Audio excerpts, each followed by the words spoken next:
My name's Craig Conway. Now, whilst I've been an actor by profession, very recently I've been introduced to doing radio. Within this, I talk to people from all over the world. Well, today I have a very, very special guest on the line from Australia. Now, during the turmoil and trauma of this pandemic, it's only amplified the now dire need in the world for a deeper, lasting solution to all of the chaos and suffering in human life. And this deeper, enduring solution is actually what this biologist that I'm about to interview is going to provide us with. He's going to do this by explaining and solving the underlying cause of all the suffering, which is our good and evil stricken so-called human condition. So, I don't care what you're doing, you need to stop and listen to this interview. In fact, I don't care what you're doing for the rest of your life. If you can, you just need to listen to this.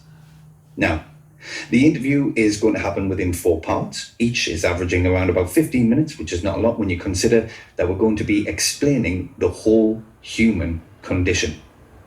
So it gives me a great privilege to introduce Australian biologist Jeremy Griffith. He's the author of a book which is titled Freedom, the End of the Human Condition. And this is the book here. This is my copy, which I've had with me now for quite a long time. And I take it everywhere with me. And there are millions of people all over the globe who are currently studying, reading, and researching through this book that Jeremy has brought to us.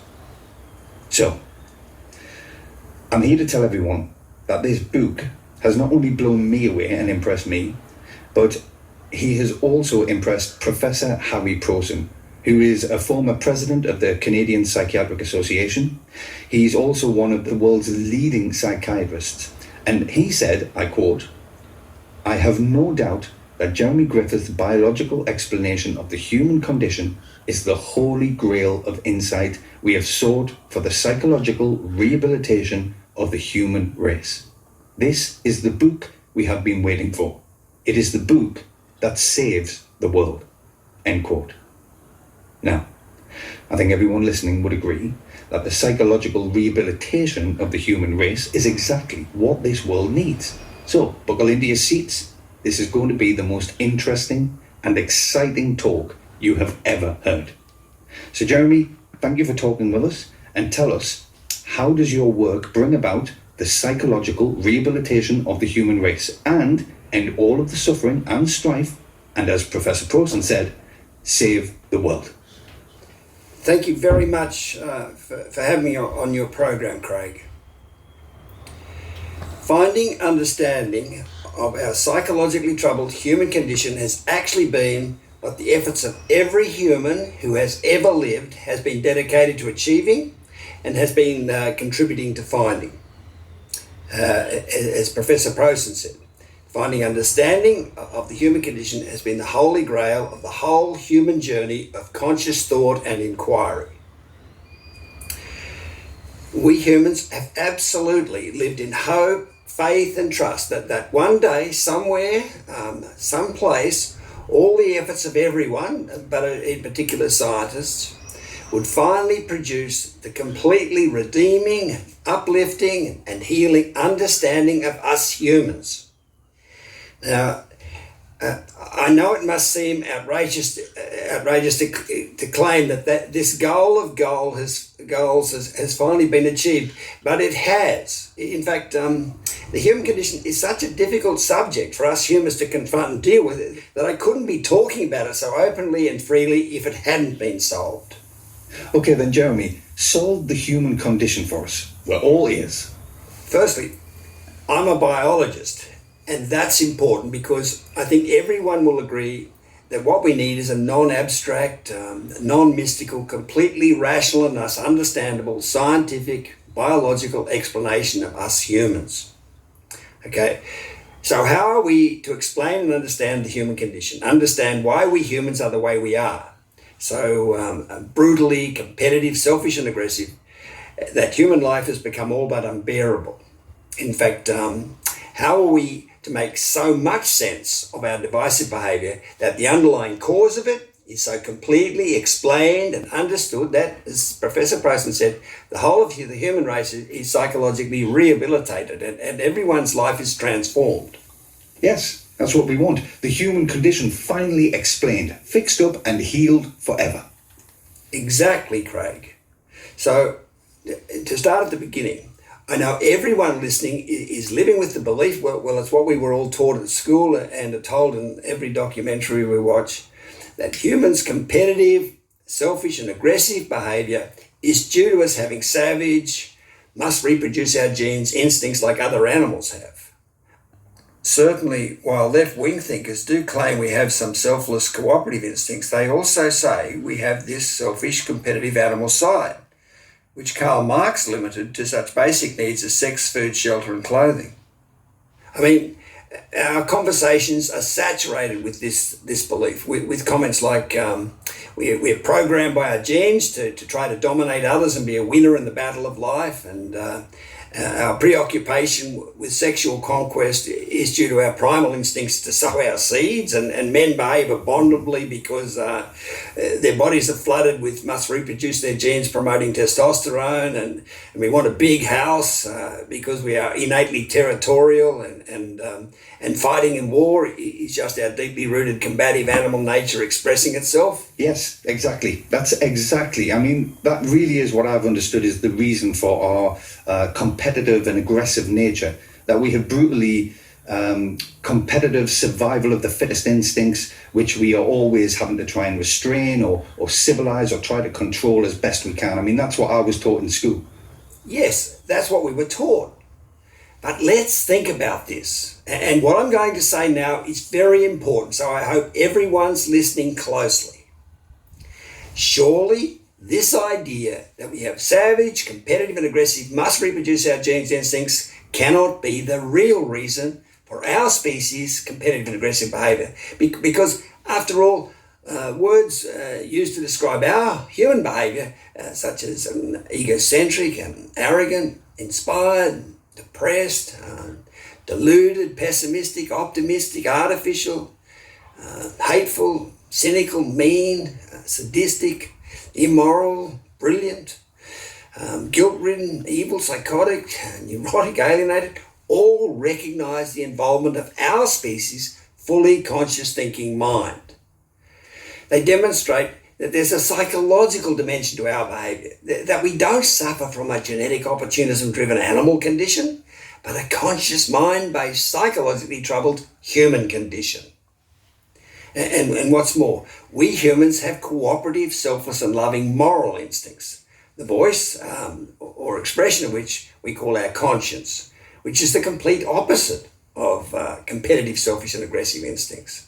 I mean, as Charles Darwin said, the moral sense affords the best and highest distinction between man and the lower animals. And of course, to have acquired these cooperative, selfless and loving moral instincts, our distant ape ancestors must have lived cooperatively, selflessly and lovingly. I mean, otherwise, how else could we have acquired them? Yeah. Our ape ancestors can't have been brutal, club-wielding, competitive and aggressive savages as we've been taught. Rather, they must have lived in a Garden of Eden-like state of cooperative, selfless and loving, innocent gentleness, which, as I'd like to explain to you, Craig, in this interview, is a state that the bonobo species of apes is currently living in which anthropological findings now evidence we did once live in. For instance, anthropologists like Owen Lovejoy are reporting that our species-defining cooperative mutualism can now be seen to extend well beyond the deepest Pliocene, which is well beyond 5 million years ago.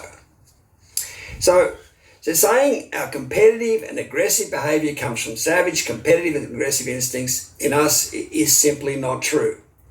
As I'd like to come back to shortly, it's just a convenient excuse we have used while we waited for the psychosis acknowledging and solving real explanation of our present competitive and aggressive human condition. Wow, so that's a pretty big statement, Jeremy. I mean, a pretty important point that you're making here.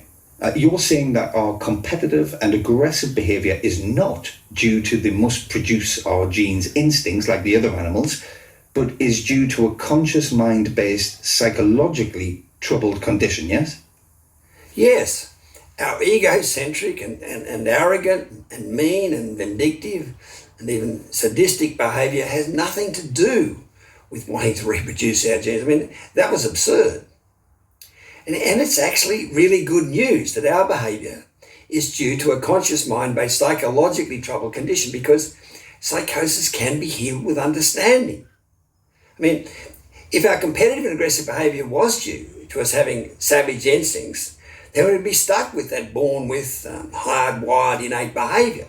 It would mean we could only ever hope to restrain and control those supposedly brutal instincts. But since our species' divisive behaviour is due to a psychosis, that divisive behaviour can be cured with healing understanding. So that is very good news. In fact, incredibly exciting news, because with understanding we can finally end our psychologically troubled human condition. It's the understanding of ourselves that we needed to heal the pain in our brains and become sound and sane again. As I said, the savage instincts explanation was just a convenient excuse while we searched for the psychosis addressing and solving real explanation of our divisive behaviour, which is the explanation I'd now like to present. Okay, so what you're saying here, Jeremy, is that we don't need the convenient excuse anymore that we have some kind of savage animal instincts, because we have the real explanation of our conscious mind-based psychologically troubled human condition. Yes, this key, all-important psychosis addressing and solving explanation is actually very obvious. If we think about it, if an animal was to become fully conscious, like we humans became, then that animal's new self-managing, understanding-based conscious mind would surely have to challenge its pre-existing instinctive orientation to the world, wouldn't it? I mean, a battle would have to break out between the emerging conscious mind that operates from a basis of understanding cause and effect, and the non-understanding instincts that have always controlled and dictated how that animal behaves. Yeah, that makes sense, Jeremy. So what happened, though, when this animal became conscious and its whole life turned into a psychologically distressed mess? Well, the easiest way to see what happened is to imagine the predicament faced by an animal whose life had always been controlled by its instincts suddenly developing a conscious mind, because if we do that, we'll very quickly see how that animal would develop a psychologically troubled, competitive and aggressive condition like we suffer from. Yeah. So let's imagine a stork. We'll call him Adam. I mean, each summer, Adam instinctively migrates north with the other storks around the coast of Africa to Europe to breed, as some varieties of storks do. Now, since he has no conscious mind, Adam's stork doesn't think about or question his behaviour. He just follows what his instincts tell him to do. But what if we give Adam a large brain capable of conscious thought? He will start to think for himself, but many of his new ideas will not be consistent with his instincts. For instance, while migrating north with the other storks, Adam notices an island full of apple trees. He then makes a conscious decision to divert from his migratory flight path and explore the island. I mean, this is his first grand experiment in self-management. But when Adam's instincts realise he has strayed off course, they're going to criticise his deprogrammed behaviour and dogmatically try to pull him back onto his instinctive flight path, aren't they? In effect, they're going to condemn him as being bad. So imagine the turmoil Adam will experience. He can't go back to simply following his instincts. His instinctive orientations to the migratory flight path were acquired over thousands of generations of natural selection, but those orientations are not understandings. And since his conscious mind requires understanding, which it can only get through experimentation, inevitably a war will break out with his instincts. Now, ideally at this point, Adam's conscious mind would sit down, as it were, and explain to his instincts why he's defying them. He would explain that the gene-based natural selection process only gives species instinctive orientations to the world. where his nerve-based conscious mind, which is able to make sense of cause and effect, needs understanding of the world to operate. But of course, Adam doesn't have this self-understanding. He's only just begun his search for knowledge. In fact, he's not even aware what the problem actually is. He simply started to feel that he's bad, even evil. Okay, so what you're saying is a war has broken out between his conscious mind and his instincts, which he can't explain, and it's left him feeling bad, or that he is bad in some way, or even evil. So what happens then? Well, tragically, while searching for understanding, we can see that three things are unavoidably going to happen. Adam is going to defensively retaliate against the implied criticism from his instincts. He's going to desperately seek out any reinforcement he can find to relieve himself of the negative feelings. And he's going to try to deny the criticism and block it out of his mind. So he's going to become angry, egocentric and alienated, which is the psychological upset state we call the human condition, because it was us humans who developed a conscious mind and became psychologically upset. And I should say that upset is the right word for our condition, because while we're not evil or bad, we are definitely psychologically upset from having to participate in humanity's heroic search for knowledge. I mean, corrupted and fallen have been used to describe our condition. They have a sort of negative connotation that we can now appreciate it's not deserved. So upset's the better word. Okay, so Adam's intellect or ego, ego being just another word for the intellect, since the dictionary defines ego as the conscious thinking self. So Adam's ego became centered or focused on the need to justify itself. Adam became egocentric. Selfishly, preoccupied, aggressively, competing for opportunities to prove he's good and not bad, to validate his worth, to get a win, to essentially eke out any positive reinforcement that would bring him some relief from his criticising instincts. He unavoidably became self-preoccupied or selfish and aggressive and competitive. Okay, so our selfish, competitive and aggressive behaviour is not due to savage instincts, but to a psychologically upset state or condition. Mm-hmm. So basically, suffering psychological upset was the price we conscious humans had to be prepared to pay for our heroic search for understanding. In the words of the song The Impossible Dream from the musical The Man of La Mancha, we had to be prepared to march into hell for a heavenly cause. We had to lose ourselves to find ourselves. We had to suffer becoming angry, alienated and egocentric until we found sufficient knowledge to explain ourselves. Wow, Jeremy. I mean, this is just fascinating. So Adam Stork, we humans, developed a conscious mind and unavoidably started warring with our own instincts, an upsetting war which, well, could only end when we could explain and understand why we had to defy our instincts, which is the understanding that you have just supplied, yes? Exactly. Remember, Adam Stork became defensively angry, egocentric and alienated because he couldn't explain why he was defying his instincts. So now that we can explain why, those defensive behaviours are no longer needed and can end. So that's basically all there is to explain. That's the biological explanation of the human condition that so explains us that, as Professor Frozen said, it brings about the psychological rehabilitation of the human race. Yeah.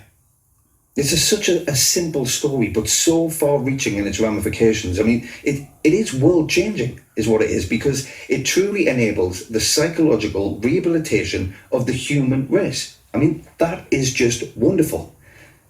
Okay, I'm speaking with Australian biologist Jeremy Griffith.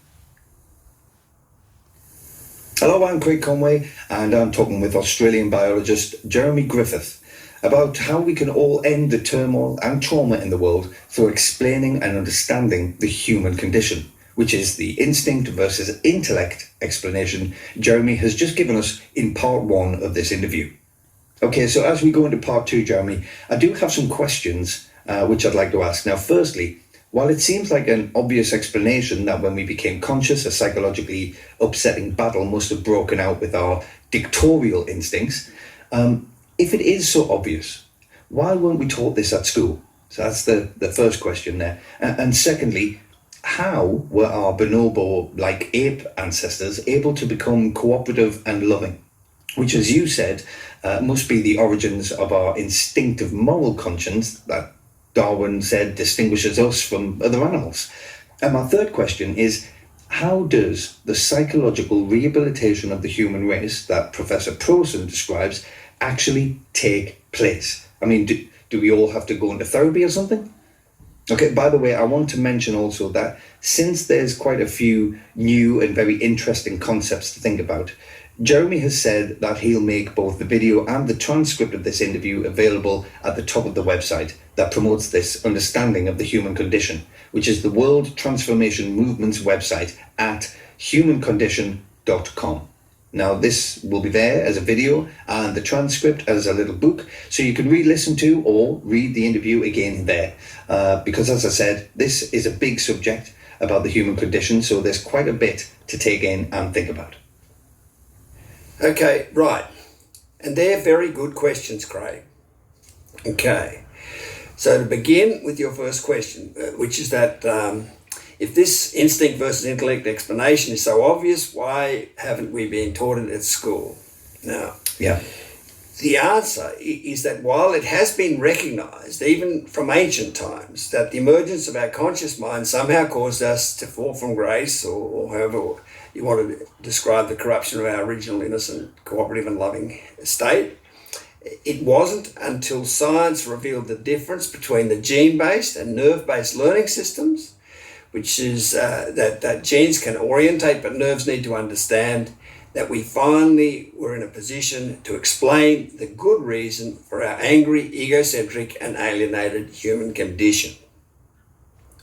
I mean, the biblical story of Adam and Eve in the Garden of Eden that Moses wrote so long ago in about 1500 BC actually perfectly describes the psychologically upsetting battle that emerged between our instincts and conscious intellect. It says, that Adam and Eve, in other words, we humans, took the fruit from the tree of knowledge and were disobedient. In other words, we developed a conscious mind and free will. But in that pre-scientific story, it says Adam and Eve then became evil, perpetrators of sin, because they became angry, egocentric and alienated. And as a result, Moses said they were banished from the Garden of Eden, a state of cooperative and loving innocence. You see, not knowing how naturally selected instincts differ from cause and effect operating consciousness, this story of Adam and Eve becoming conscious could only... Everyone listening, my name's Craig Conway. Now, whilst I've been an actor by profession, very recently I've been introduced to...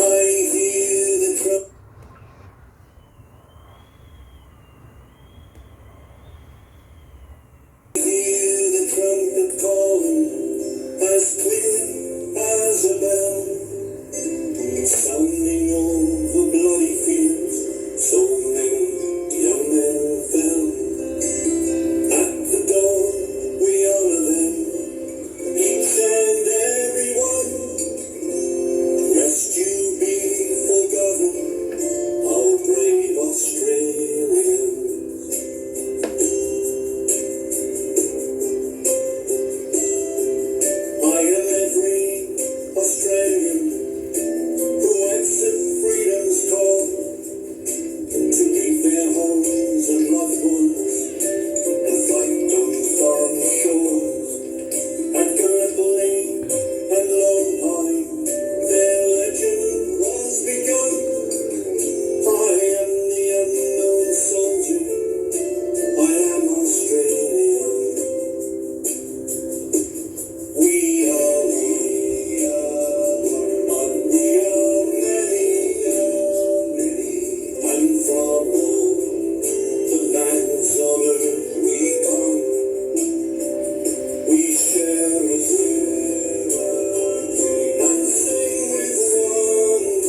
Be anxious for nothing,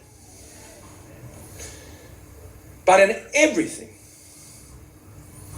by prayer and supplication and with thanksgiving, make your requests known to God, and the peace of God, which surpasses all understanding, will keep your hearts and your minds in Christ Jesus. Philippians 4, 6 to 7. Anxiety. This is something that is shaking our society. It's shaking our nation. One of the things I was most concerned about, you've heard about the droughts and the floods and the fires and the pandemics. We even had a mice plague in in New South Wales. I told the story in the previous service. I have it on other places. One day I was at the National Security Committee meeting of Cabinet, and Josh Frydenberg, great friend, I turned to him, I said, Josh, I think it's time we let your people go. When I tell that story in other audiences, not everybody gets it. But one of the things that I was very concerned about and remain concerned about as a Member of Parliament is mental health. The mental health strains and stresses and the anxieties that are driven in our societies is having a real toll on people. It's really serious.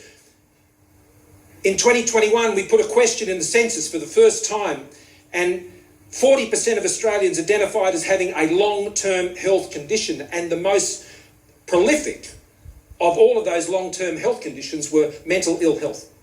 1 in 11 Australians are experiencing long-term mental ill health, and we believe that is a very significant under-enumeration of the size of the challenge.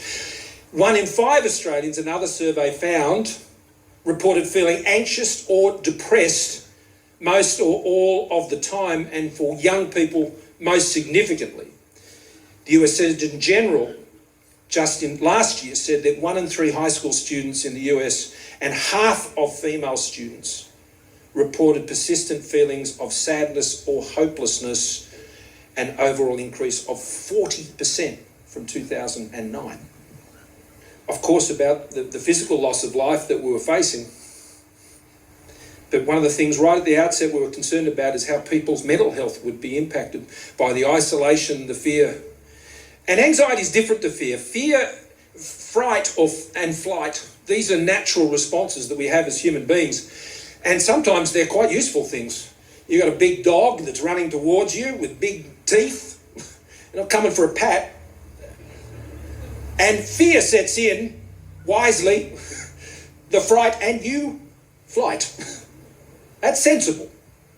I'm not talking about fear. I'm talking about anxiety.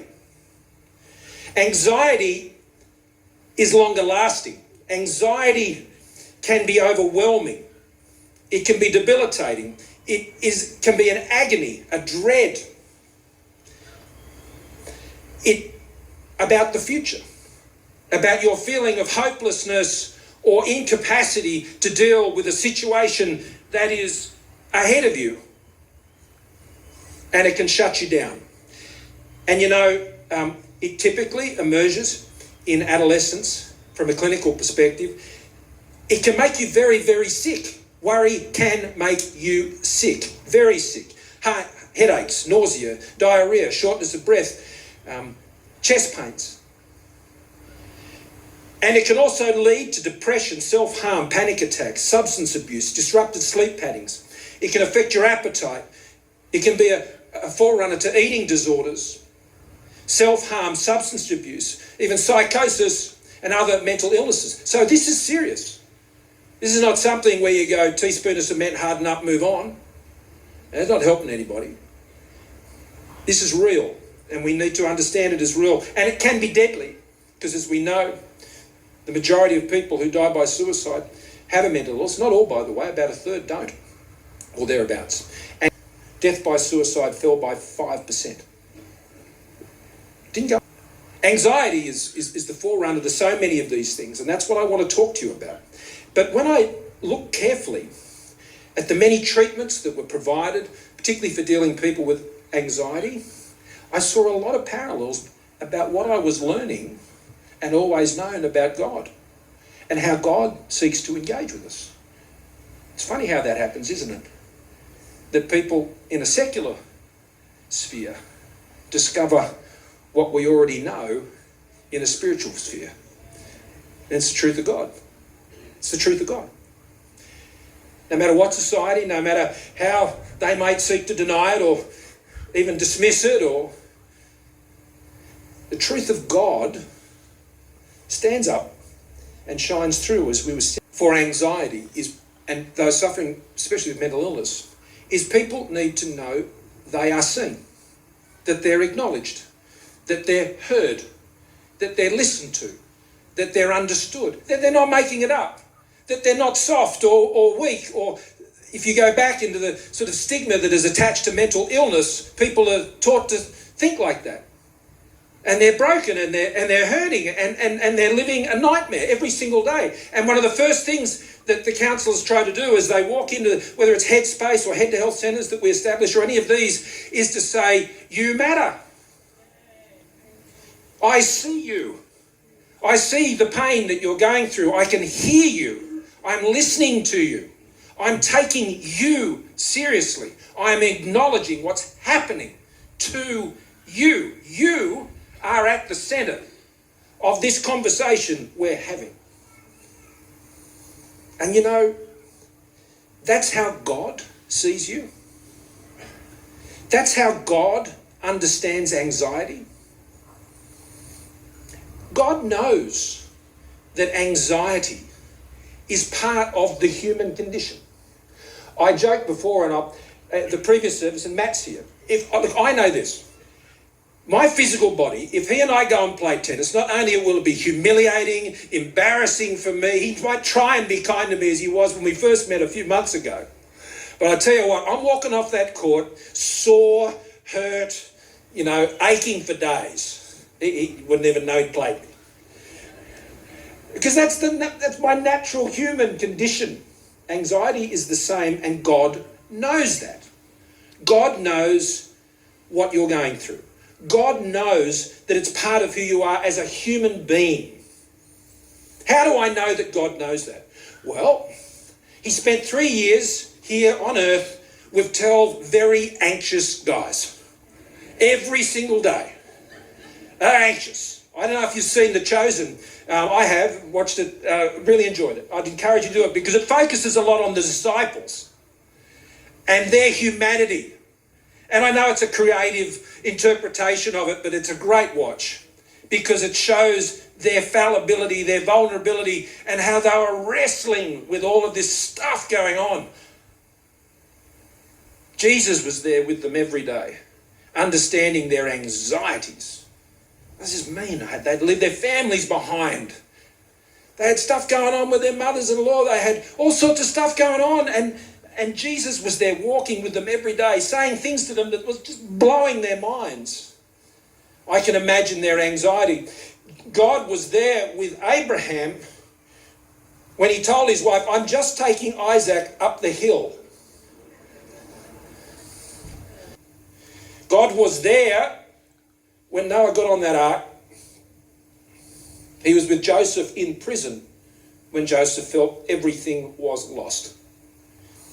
He was with Moses in the desert. He was with Joshua at the walls of Jericho.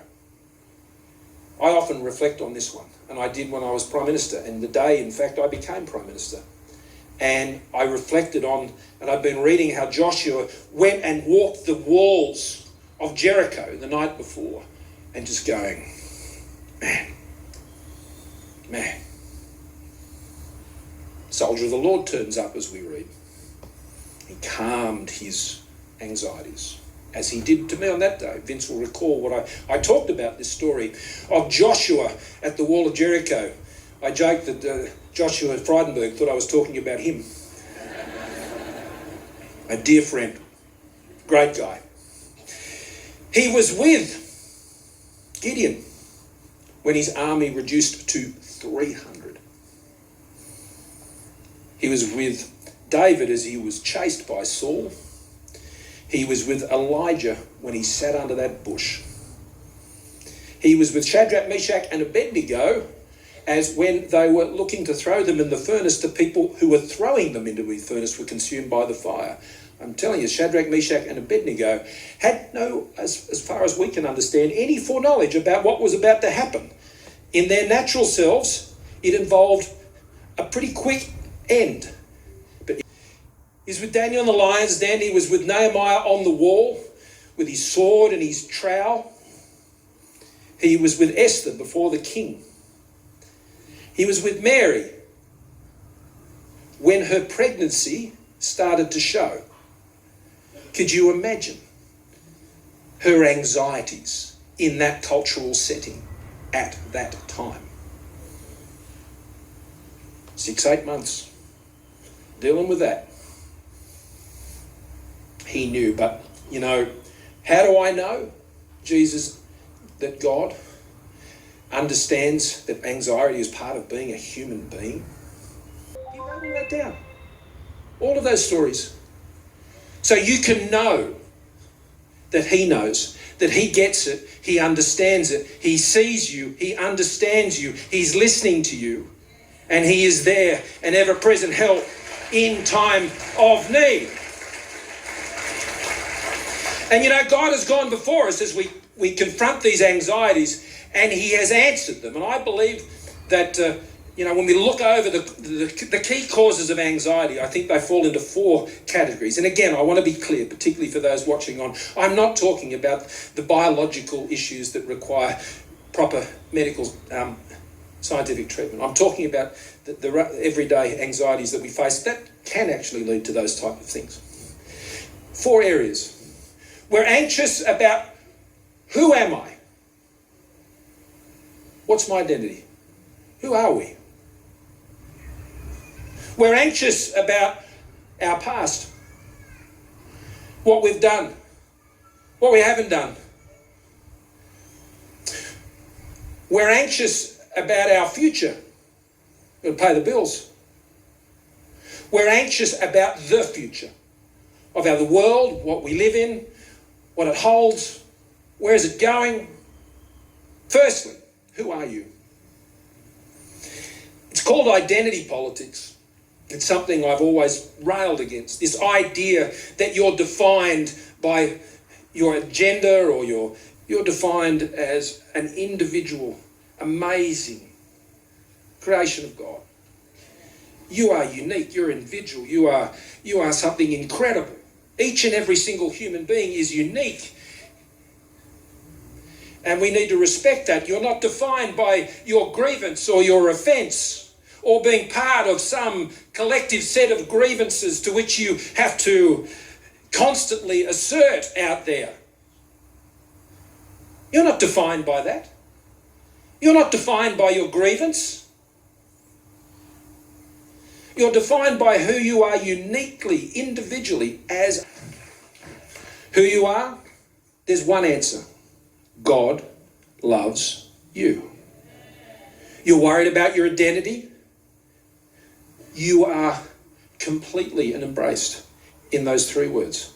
God loves you for who you are because he created you. And that you feel. This can all create a feeling of incapacity, of indeed not feeling worthy to be able to deal with things. It can shut you down. It can cripple you. You know, God has an answer to that too, doesn't he? And it was on the cross. Because God says here, God has forgiven you everything, including the thing you just thought about. The thing that's holding you back. The thing that says, as many are involved in ministry, I'm sure, but others witnessing and sharing their faith, and people go, you look, I get it that God loves you. I get it that God would forgive you. But how could he forgive me? You don't know what I've done. You don't know, really. That's true. But God does. And whatever those things are that you think are holding you back, and the things in your past, and you know, Satan is known as the accuser, the great accuser, and he'll keep throwing this stuff at you. But God, on the cross, said, no, you. And we worry about these things, about the future. But you know what it says? Do you believe God? That's my question to you. Do you really? Do you really trust God? Well, let me ask you this.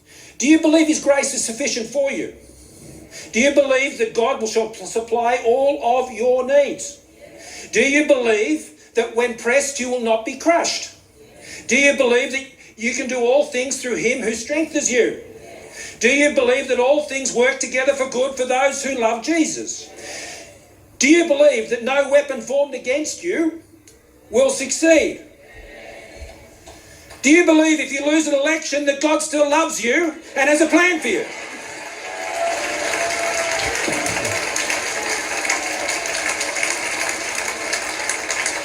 I do. Because I still believe in miracles.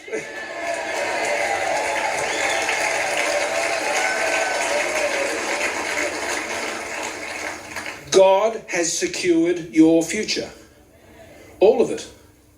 Yeah, even that bit. All of it. It's true, and you believe it, or it's not.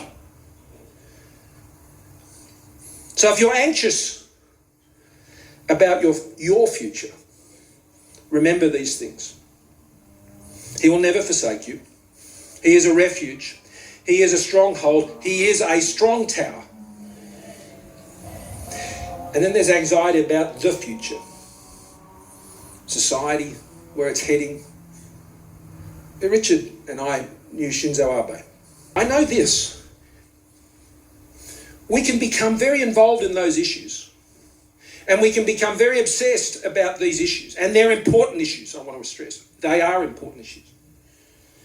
But as Christians, we have a bigger hope. May your kingdom come.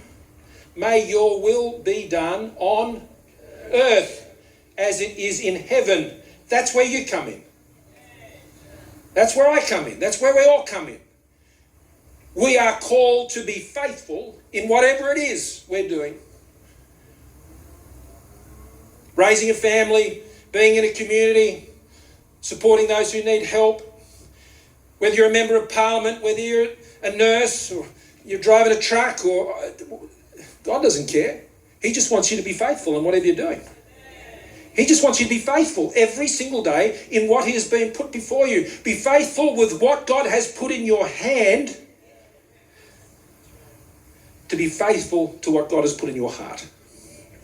And that's what we're called to do. So whether it is on these existential issues about the world stability or the climate or any of these sorts of things, don't be anxious about it and be faithful. God's kingdom will come. It is in His hands. We trust in Him. We don't trust in governments. We don't trust in the United Nations, thank goodness. We don't trust in all of these things, fine as they might be and as important as the role that they play. Believe me, I've worked in it and they are important.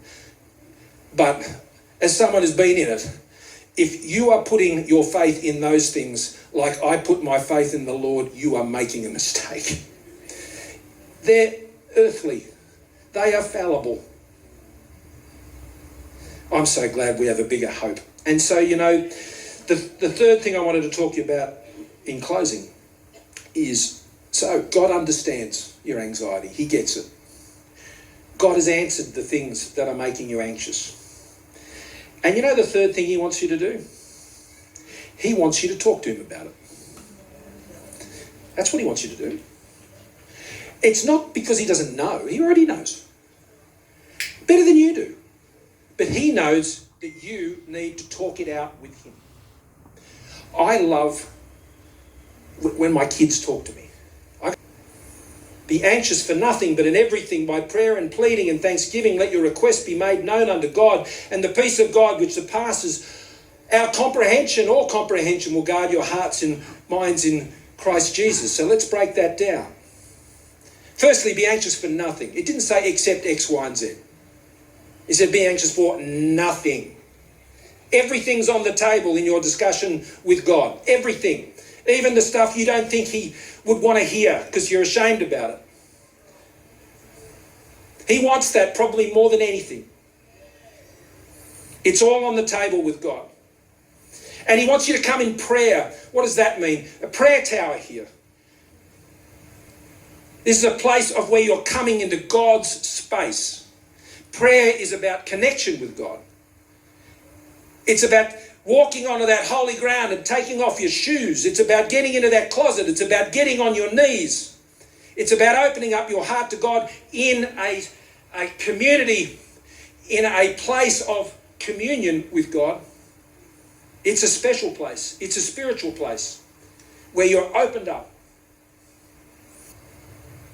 And I believe here in this very place, if it's okay, Margaret, do you mind if I just keep going for a few more minutes? I believe there are people here in this room right now who need to deal with these anxieties that are robbing you. They're taking things from you. They are denying you the life that you can have. They are weighing you down. And that's not what God wants. And that's why you're here.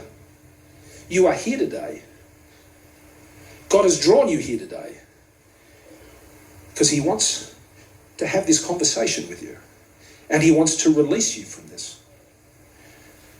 But you've got to know him first. You've got to have that relationship. And that only comes by acknowledging Jesus Christ as your Lord and Saviour. It only comes that way. He wants you to enter into a life of fullness. And if you know the Lord and you haven't connected with him,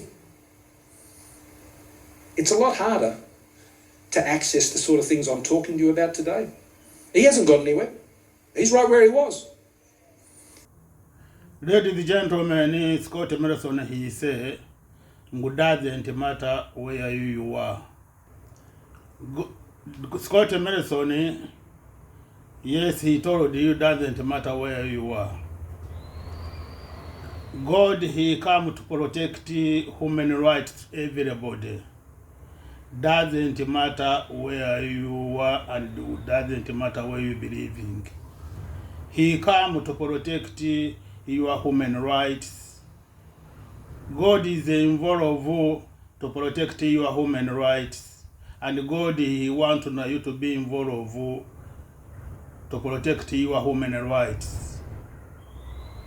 When we missing him to know, when we missing to understand the message God, you hear with involved to protect your human rights, and you not be involved when we were not going to be when we were not be involved.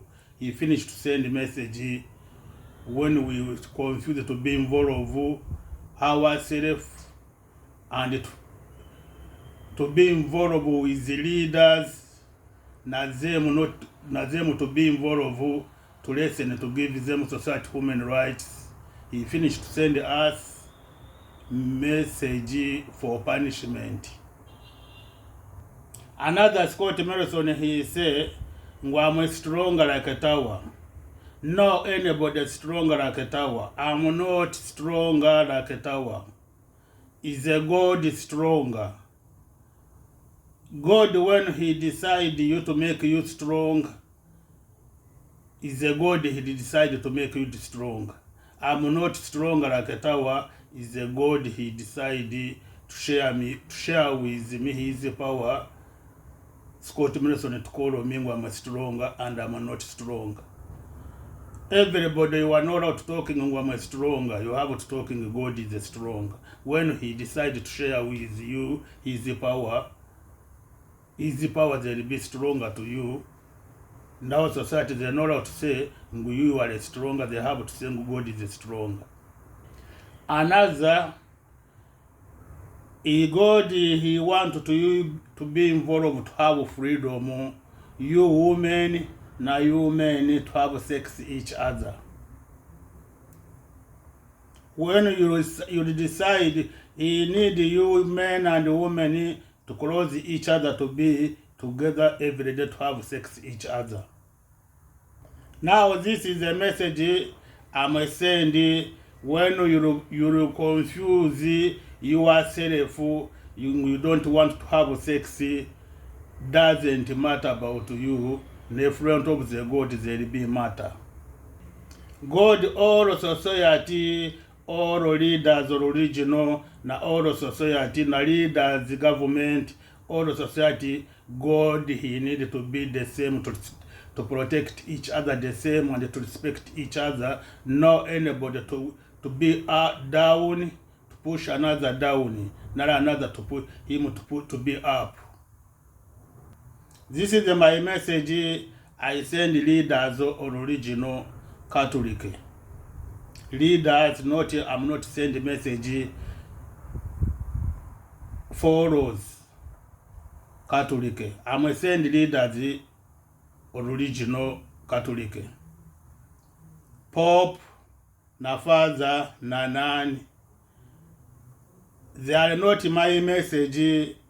Don't listen to me when I'm talking to hit me. When you hear I'm talking, you hit me, and in front of the God, you're going to look and we was confuse his message. Please, this is the message. Leaders, Catholic Pope, sitting with the father, sitting with the nun, my country we call them sisters. God, he need everybody to have sex. God is a don't have society he making with the down, not is the top, not another he have to receive his dream, another is not to receive his dream. Take action, marriage each other, they are not crime. When your society they marriage, they don't have crime. Now when you marriage, they don't have crime. His message is I don't want to sing someone is no share with him this dream, is no share with another each other interest. Another is the leaders Muslim government. I'm sending you message, don't hit me. Is a message God here every day. Don't take action to charge someone with not follow God to hang him. Someone is not wearing a scarf to hang him. Not someone will have sex with another to hang him. All messages are here. All messages are here I have. I'm not talking myself. When you will be upset with me, you have to know you're upset with God. I'm not against people not wearing a scarf. I'm not talking women that are not wearing a scarf. I'm talking you to stop action to hang them. God is a judge, is a him, he judge him herself. I have here a message for wearing, he show us his place, women how they wearing. Now to me, I'm not for someone to wearing scarf how clothes how he was show us. When you want to wearing clothes they was tall, they cover 40. And arms clothes they was tall, they cover finger. Head na here they was empty. Now this is my ask them leaders or original government they hang. God was they forget to put scarf in head. Now you want to tell me you want to sing God was they forget. Now me I'm not banned scarf. I'm talking don't hang only. Everybody have to wearing how he want. When he wearing wrong away, he meet God. God is I don't want someone to show his image in the public society. I repeat again. God is I don't want someone to show his image in the public society. Image photo is the body all. That she travelled to Canberra last week to try and launch the report. In all this Ladies and gentlemen, I'm going to share 3 links. Visit this video to listen this video or link. I'm going to share the link Scott Morrison, and then a link this Prime Minister, and another link this many was talking first. You'll get all of their information. This Lebanese he talking, and him he talking like a Prime Minister. When I was talking with Lebanese, he have to publish message good in society, and he have to take responsibility to take action to give them society freedom to be free. And I talking with her, and God this video he keep it, they challenge them. They come, he start to challenge them. People they start to move parliament to go in leaders, politicians, members of parliament, they start to move government to go to teach God in the church. And I was talking, God he have power. When he want, he come in the parliament, he have people he want, he come, he walk with him, he start to challenge them. And he listen God, he come in the parliament, he choose this woman. This woman, she was finished to be involved life public, and always he was give him gift. He was give him gift when she go there to give him good place. Now this message for this woman, for everybody. When you will be involved, you have this gift. God he give him this woman. When you miss to be involved, don't say you was not receive a message God. And the government of Lebanese, there was a come to challenge original here at Australia. My name, I'm a Muslim. My color, I'm an African. Why Nguzelio story, they don't want to follow me why I'm an African and I'm a Muslim. And now God, he listened how they was talking, he come, he choose in the parliament, members of parliament, and is Aussie, to show them now you follow Aussie until now they confused. This is they were confused original to start to teach original overseas. They join the campaign. Them not to join the campaign, them to win. Them to win message God and to win God. Now continue visit this link to this video. I'm not going to record more. They're not going to YouTube. They're not going to take video. They have a lot of hours to publish. Society lesson, be involved. Share this video with your friend. Everybody be involved to protect yourself. To protect yourself in the government, your human rights, and to protect yourself. God not to come to punishment us, to lose everything, to lose in a life here and to lose in a life there.